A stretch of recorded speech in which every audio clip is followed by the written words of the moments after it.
Hey everyone, thanks for clicking on the video. My name is Elliot Forbes and this is episode 60 of Men's Grooming Weekly. Thanks for coming back, or if it's your first time, welcome to the channel. My name's Elliot, I'm a barber based in central London and this channel is dedicated to hair, beard and grooming tips for the modern man and ASMR style shaving and haircuts. So if that's something you're interested in, click that subscribe button right now. So today's show, we're going to be doing some Q&As again. Got a load of people to ask me some questions on Instagram the other night and I'm going to go onto TikTok and answer a few there as well. So let's jump straight into it. What is the type of style for your haircut? So I tend to go for a skin fade on the back and sides. I tend to put the skin in through the midline, blend that up, keep it nice and square. I keep quite a bit of weight in through the crown so it has that lovely shape there. A textured quiff in through the front, so longer through the front, and then gets gradually shorter. And I'll texturize into it just so it gets some nice movement and texture in there really. Next question, what's the best foil trimmer? Now, to be honest, I've only actually ever used one foil trimmer. I just used the Andis foil trimmers, which they've worked great. I've never really felt like I needed anything different. I think I've had 2 pairs of them and bought the replacement lid on there a couple times as well. They've been great.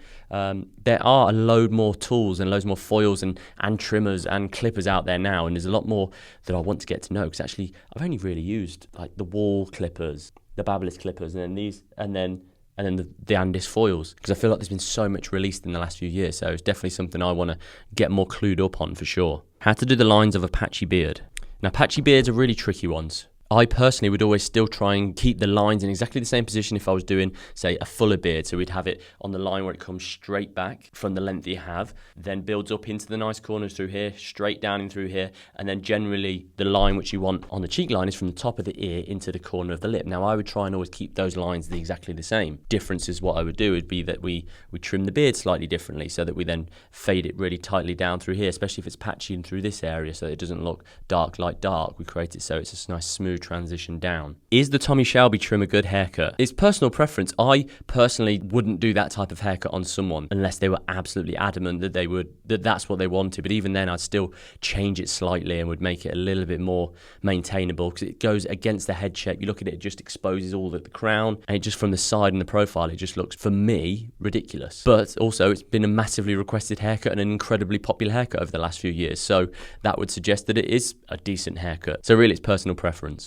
What sort of things do you try and understand in consultation before a cut? Now, for me, I love doing consultations. I go really in depth. It was something I used to hate before I was a barber. I never felt like I got great consultation. So I go really quite in depth and try and learn a lot about the haircut and a lot about what it is that they want and what they don't want from a haircut. So I want to try and find out what any of the pain points are, areas where it's hard to style, or areas that they've always been frustrated with, areas which they absolutely love. Also, if there was a photo that they brought in, try and work out what elements of that photo they actually like, because sometimes people will bring a photo in, it's like, well, actually, what do you like about that? And actually, it might only be one slight element of that photo that they like, because there might be 4 different pictures that they bring in.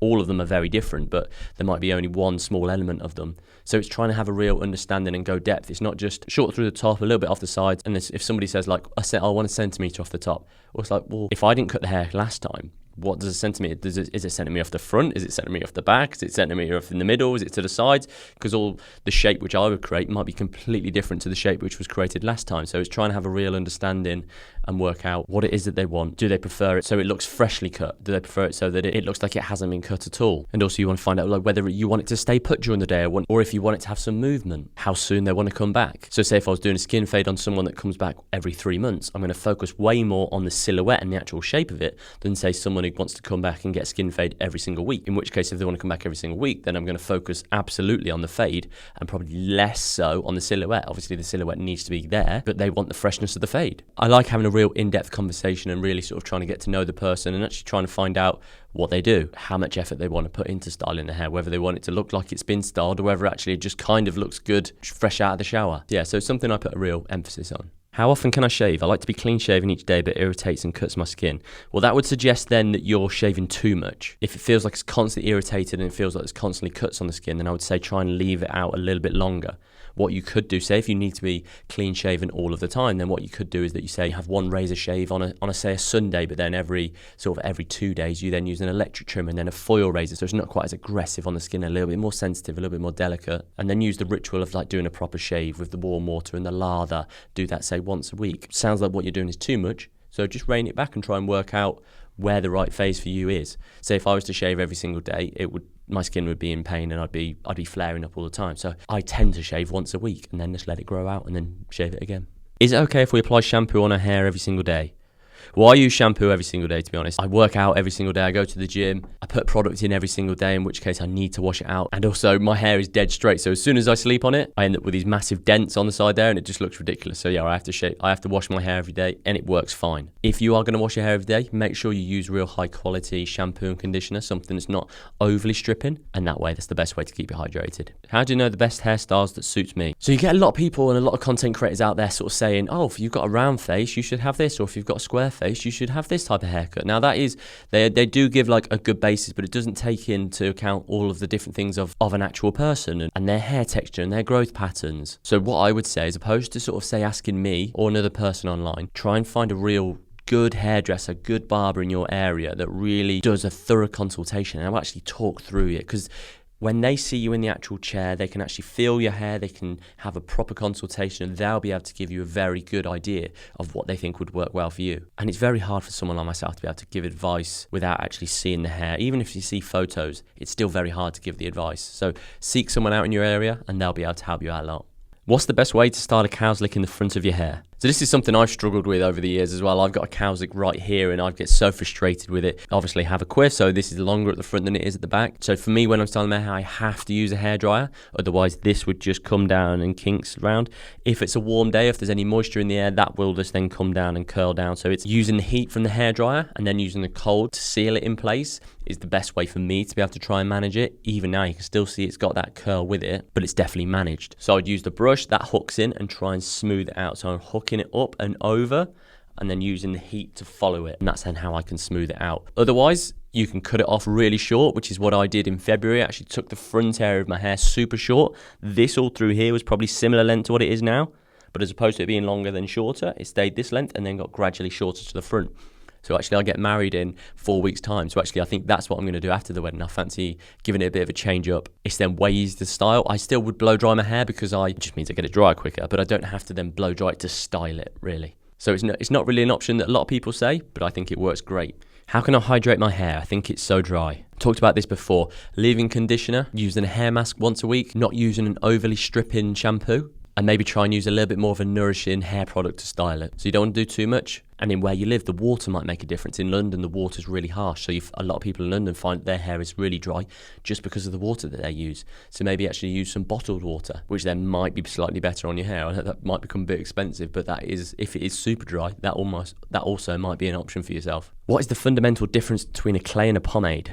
Well, in terms of the way that they style, a clay would be a much more of, say, generally a matte look, something that gets some real good texture, something that allows some real volume to come out. And a pomade would be much more of a wetter look, much more of like, say, not a greasier look, but it would be more of a traditional greaser look. And then sort of me saying, oh, it's not greasy, but then saying a greaser look. That's part of the problem with the product industry, I would say, in the hair world, is that there's no real industry norm of that's a pomade or that's a clay, because actually a pomade can be water-based, it can be quite low shine, or it can actually be made out of grease and be like super greasy looking. So it's really hard to say really with that. Like each brand has a different name for what it is. You also then look at Baxter's and they call every single one of their products a pomade. So it's a really quite a tricky one. How long have I been a barber for? So 5.5 years. Very much enjoy it, and yeah, it's been great fun. What would you say is the right numbers for a buzz cut? Again, that's personal preference and would be different from person to person. It depends on the texture of your hair, how dense it is. I personally love a skin fade, and my hair grows out quite quick and it's fairly dark, so it doesn't really look too aggressive. Say if we did a skin fade on a blonde person and then had the hair clip it all the way off, they would almost look completely bald because their hair is so lighter, so it just looks so light and you don't really see the fade because it's almost just the one look the whole way through. So again, that's just personal preference. How to cut a beard without cutting any acne? I wouldn't worry about shaving it. I would use some electric trimmers, just take them down super short. If you've got acne,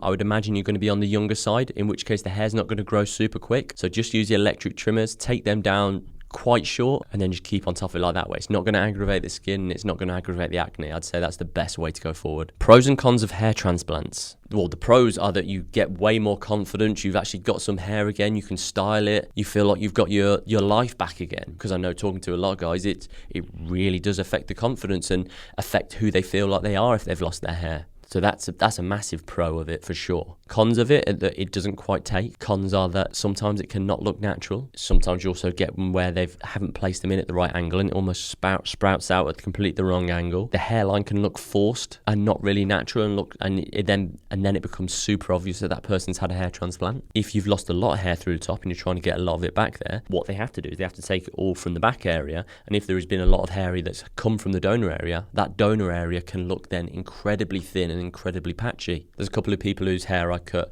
who have had a hair transplant, and that area now is incredibly patchy. So when we're trying to fade that area, it's incredibly hard, and it just looks like there's almost little holes missing from those areas where they've had to take the hair follicles from. So there are some cons to it for sure. What I would say is the people who have had it done and it looks great on are the people who have spent the most money. So going to really reputable top end places, that is an awful lot of money you've got to spend. But if you want it done properly, that is kind of what you've got to do. What is the best clay for your hair? My two absolute favourite clays, and number one is it's called the Nendo Definer from Shuamura. Now that Nendo in Japanese means clay, and it is so nice. It gives a real nice piecey texture to the top, gives it a real nice hold. It's very matte, but it also looks like there's product in there, so it doesn't look overly dry. Lovely product, lovely scent, really easy to apply to the hair. Second favourite product would be the Layrite Cement Clay. Now this is a little bit more on the heavier side. Again, gives lots of texture, has a great hold throughout the day. It is water-based as well as the Nendo Definer, so they wash out super easy. Those two are my favourite clays because they are, lovely products.